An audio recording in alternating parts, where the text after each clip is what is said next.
Olá pessoal, então hoje nós vamos trabalhar um pouquinho na nossa disciplina de física, né? Os componentes básicos de circuitos elétricos e suas simbologias, né? Então vamos entender um pouquinho o que são circuitos elétricos e como que a gente reconhece esses símbolos no nosso dia a dia, tá?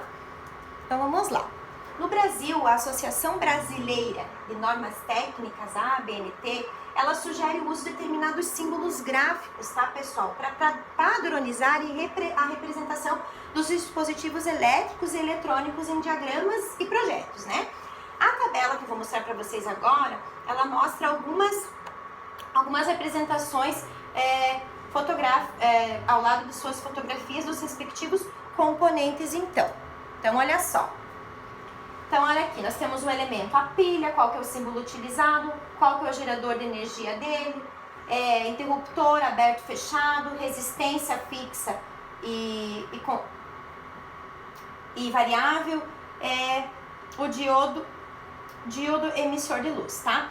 Então, pessoal, esse daqui vocês vão encontrar nos aparelhos, os projetos eletrônicos, quando aparecem, então, esses símbolos aqui, tá?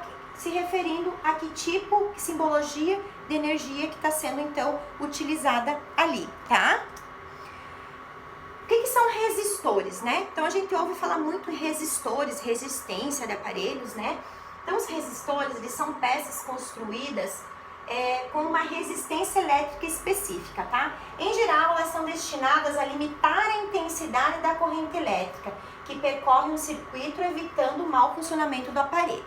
Então, quando a gente fala, pessoal, em resistor mesmo, resistência elétrica, imagine que essa energia está sendo resistida. De alguma forma, a gente está utilizando uma resistência para que essa energia seja diminuída, tá? Vocês já vão entender na prática como que isso funciona. Então, olha aqui. Esse é um resistor de algum tipo de eletrodoméstico, mas eu trouxe para vocês aqui a figura de um resistor do chuveiro elétrico. Eu acho que vocês já devem ter observado essa resistência aqui. Então, o que ela faz? Ah, professora, eu sei que essa resistência está ali, porque é assim, o chuveiro tem sempre isso, tá? Mas para que ela serve, né? Então, olha só. A resistência do chuveiro, o que ela serve? A energia elétrica, ela passa pela fiação. Quando ela chega aqui, nessa parte, essa energia, ela é resistida. Essa resistência faz com que essa energia elétrica seja reduzida e essa redução força esse aparelho, faz com que se gere então uma energia térmica. Essa energia térmica produzida aí é o que vai fazer a água aquecer dentro do dispositivo do chuveiro. Então, muito acontece das resistências queimarem, né, pessoal? Então, o que acontece? Sei lá, uma sobrecarga de energia que essa resistência não suportou e acabou quebrando. Então, quando a energia elétrica chega aqui e a resistência não está funcionando, a energia não é passada, tá? Então, essa resistência ela é uma forma também de proteger o chuveiro de uma possível, sei lá, um curto-circuito, uma corrente elétrica inadequada que pode estar passando por ali, tá? Fusíveis e disjuntores. Então, são dispositivos de segurança e protegem o circuito de sobrecargas e superaquecimento. Então, os fusíveis, eles são construídos por materiais condutores de baixo ponto de fusão. Assim, quando são atravessados por uma corrente de intensidade superior ao valor máximo especificado, eles se infundem, desfazendo a conexão com o restante do circuito. Então, esses disjuntores são, então, uma proteção. Vocês já ouviram falar, caiu a chave do meu apartamento, aconteceu alguma coisa. Então, ele é um dispositivo que ele é desarmado em caso de algum pane que aconteça ali. Ele é um dispositivo mesmo que ajuda na prevenção de acidentes, tá? Então, os diagramas elétricos, né? Então, nós temos dois tipos de diagramas elétricos, em série e em paralelo, tá? Em série, são conectados duas ou mais lâmpadas em sequência, tá? De forma que exista um único caminho para a passagem da corrente elétrica, tá? A intensidade da corrente elétrica é a mesma para todas as lâmpadas, tá? E a tensão elétrica da fonte, ela é dividida entre elas. Então, aqui tem uma corrente elétrica, tem uma potência elétrica sendo aplicada, ela vai ser dividida entre todas essas lâmpadas. Se ela for em paralelo, é quando duas ou mais lâmpadas possuem pontos em comum no circuito, e a corrente elétrica ela se separa proporcionalmente em cada uma delas, então, de acordo com o valor da sua resistência, né? Então, tensão da fonte é a mesma em todas as lâmpadas. A intensidade da corrente elétrica na associação é igual à soma de todas, então, as intensidades das lâmpadas. E o que é potência elétrica, né, pessoal? Então, a potência elétrica é uma grandeza que relaciona a energia consumida por um aparelho com a unidade de tempo, tá?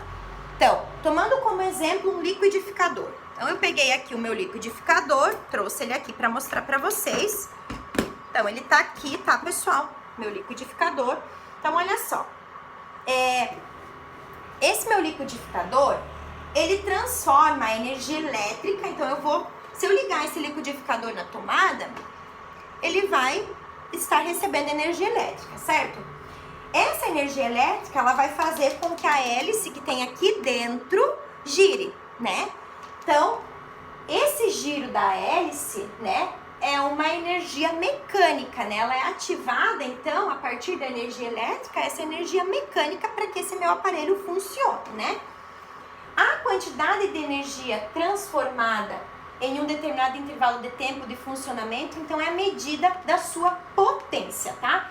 A potência, então, ela é demandada por qualquer componente elétrico correspondente ao produto da tensão elétrica, V, e a corrente elétrica, que é I. Então, para a gente calcular qual que é a potência que esse meu liquidificador tem, então eu sei que ele transforma a energia elétrica que entra em energia mecânica para girar a hélice, aí ele transforma em energia térmica porque aquece o motor do meu liquidificador, e toda essa energia que é produzida, é consumida na minha rede elétrica, ela tem uma potência. E quanto que isso vale de potência, né? Então, a gente vai aprender a calcular isso também. Nós temos, então, instrumentos de medidas elétricas. Temos o amperímetro, que é um instrumento utilizado para medir a intensidade da corrente elétrica.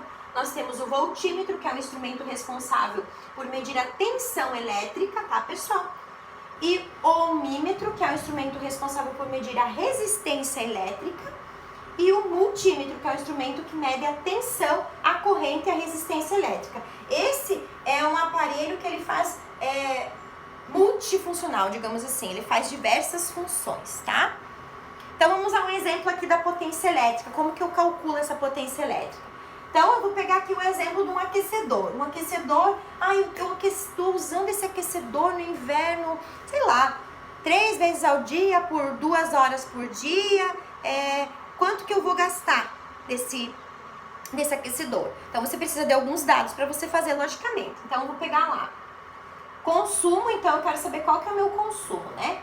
Então, o meu consumo é igual à potência do meu equipamento. Então, eu sei que esse meu equipamento tem uma potência de 200 watts, tá?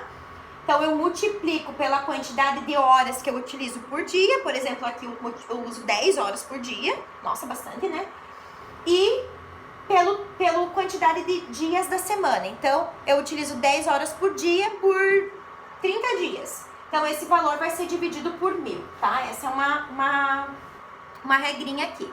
Então, o meu consumo vai ficar, então, 200 vezes 10 vezes 30 vai dar 60 mil. Dividido por 1000 vai dar 60 quilowatts a hora por mês. Então, eu vou estar consumindo 60 quilowatts hora por mês desse meu aparelho. Se eu quiser saber quanto que eu vou gastar em dinheiro desse meu aparelho, se eu pegar lá na minha conta de energia e ver o valor que vale a minha quilowatts hora, você pode multiplicar esse valor pelo valor lá, você vai descobrir o quanto que vai dar de consumo de energia o teu aparelho, tá?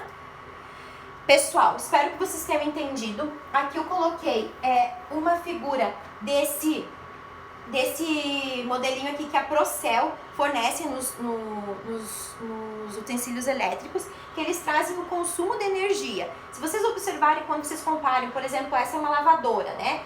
Ela tem, então, um consumo mais baixo, porque ele está dentro do ar. Ele tem um consumo de energia de 0,26. Ele tem, então, aqui, ó. Aqui nós temos a quantidade, os quilowatts que são consumidos. Você pode fazer o cálculo baseado nos dados que que o fabricante dá do produto, tá? Então, se eu sei que o fabricante tá me dizendo que é isso que ele gasta, então se eu fazer a conta baseado no que eu uso, no tempo que eu deixo ligado, eu vou saber calcular quanto vai dar a minha energia elétrica desse aparelho, né? Aí você pode fazer de todos os aparelhos, somar, que você vai conseguir descobrir.